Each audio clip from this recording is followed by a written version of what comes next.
আজকে এই ভিডিওতে একটু ভিন্নভাবে কলিজার একটা রেসিপি আপনাদেরকে দেখাবো, যেটা তুরস্কে খুবই জনপ্রিয়।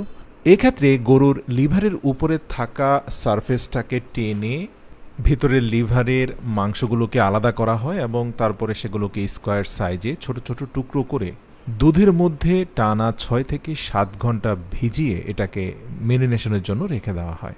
তো টার্কিশরা এই লিভারের সাথে ক্যাবেজ বা বাঁধাকপি খেতে খুবই পছন্দ করে।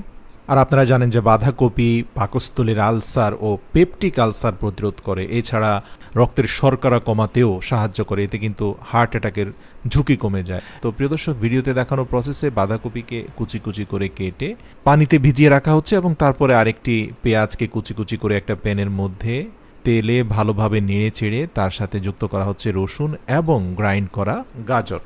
ক্যারোটিনয়েড সমৃদ্ধ গাজর বিভিন্ন ধরনের ক্যান্সার যেমন প্রোস্টেট, কোলন এবং পাকস্থলীর ক্যান্সার থেকে রক্ষা করতে পারে, রক্তের কোলেস্টেরল কমাতে সাহায্য করে, ওজন কমাতে সাহায্য করে। তো যাই হোক, সবগুলো উপাদান আগে থেকে প্যানে উত্তপ্ত করা পেঁয়াজের সাথে রেখে ভালোভাবে নেড়ে চেড়ে মোটামুটি আধা সিদ্ধ করে একটা বাটিতে রাখা হলো। পূর্ব থেকে 6-7 ঘন্টা ধরে দুধের মধ্যে ম্যারিনেশন করা গরুর কলিজাকে ছেঁকে দুধগুলোকে আলাদা করা হলো এবং দুধে ভেজানোর ফলে কলিজাগুলো একদম নরম হয়ে গিয়েছে। এবার একটা গ্রাইন্ডার মেশিনে সেগুলোকে খুব চমৎকারভাবে গ্রাইন্ড করা হলো বা পেস্ট বানিয়ে ফেলা হলো। এরপরে সেটাকে ভেজিটেবলের সাথে মেশানোর ফলে আপনি দেখতে পাবেন যে সেটাকে অনেকটা আচারের মতো দেখতে মনে হচ্ছে, মানে খুব ভালোভাবে গ্রাইন্ড হয়েছে। এরপরে সিদ্ধ বাঁধাকপি তার সাথে মেশানো হচ্ছে, বিভিন্ন ধরনের ভেজিটেবল, বিশেষ করে গ্রিন অনিয়ন, আপনারা জানেন প্রচুর পরিমাণে অ্যান্টিঅক্সিডেন্ট রয়েছে।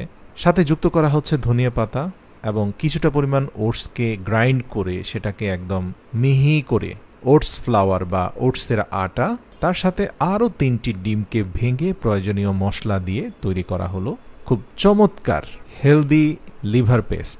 তো এবার একটা প্যানের মধ্যে কিছুটা তেলকে ব্রাশ করে এই পুরো পেস্টটাকে অল্প আঁচে 20 থেকে 25 মিনিট পর্যন্ত কুক করা হচ্ছে। 25 মিনিট পরে এই মজাদার লিভার কেকটাকে উল্টো দিকে মুড়িয়ে তার অপর প্রান্তে বেশ কিছুটা চিজ দিয়ে দেওয়া হলো। প্রিয় দর্শক, যারা চিজ খেতে পছন্দ করে তারাই শুধুমাত্র চিজ দিবে। এছাড়া যুক্ত করতে পারেন সুফলা পাতা বা ডিল, যেটাকে বলে ইংরেজিতে। সেটাকে মিহি করে কিছুটা টক দইয়ের সাথে মিশিয়ে তার সাথে লেবুর রস এবং সামান্য পরিমাণ লবণ মিশিয়ে লিভার কেকের সাথে খাওয়ার জন্য সকালের নাস্তা প্রস্তুত হলো। আপনারা দেখতে পাচ্ছেন অত্যন্ত চমৎকার এই লিভার কেক, কিন্তু খেতে যেমন মজাদার। এই খাবারটি বাচ্চাদের নিয়মিত খাওয়ালে তাদের বুদ্ধি বাড়ে এবং রক্তশূন্যতা দূর হয়। এতে রয়েছে প্রচুর পরিমাণে সেলেনিয়াম নামক উপাদান, যা সরাসরি মানুষের